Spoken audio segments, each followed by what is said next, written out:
I can certainly uh, mention about that. I was actually thinking right now is so from this perspective brings a different perspective because it takes the view from the disadvantaged communities. And what I was actually thinking about how Anthropocene is different from our previous times.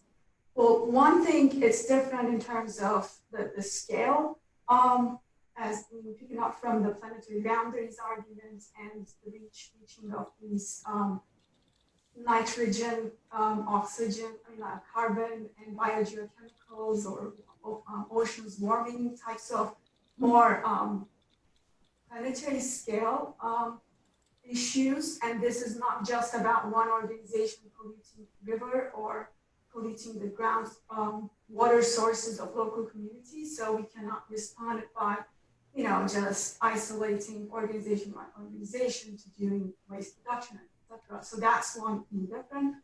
But the second thing is, I think that coming to the Bobby and also feminist perspectives, I feel like the unequal effects of this Anthropocene will be actually similar, not similar in the sense that it's going to be impacting unequally to disadvantaged communities, which has been already like that for the past many years.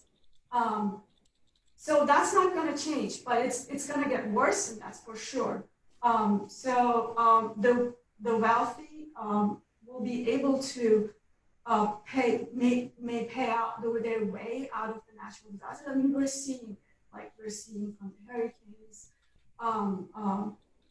the insufficient infrastructure, for instance, in Flint, Michigan. I mean, it's already impacting the disadvantaged already, and it's going to get worsened. So that part is not so different from the previous parts, but in terms of the scale, I think that's different.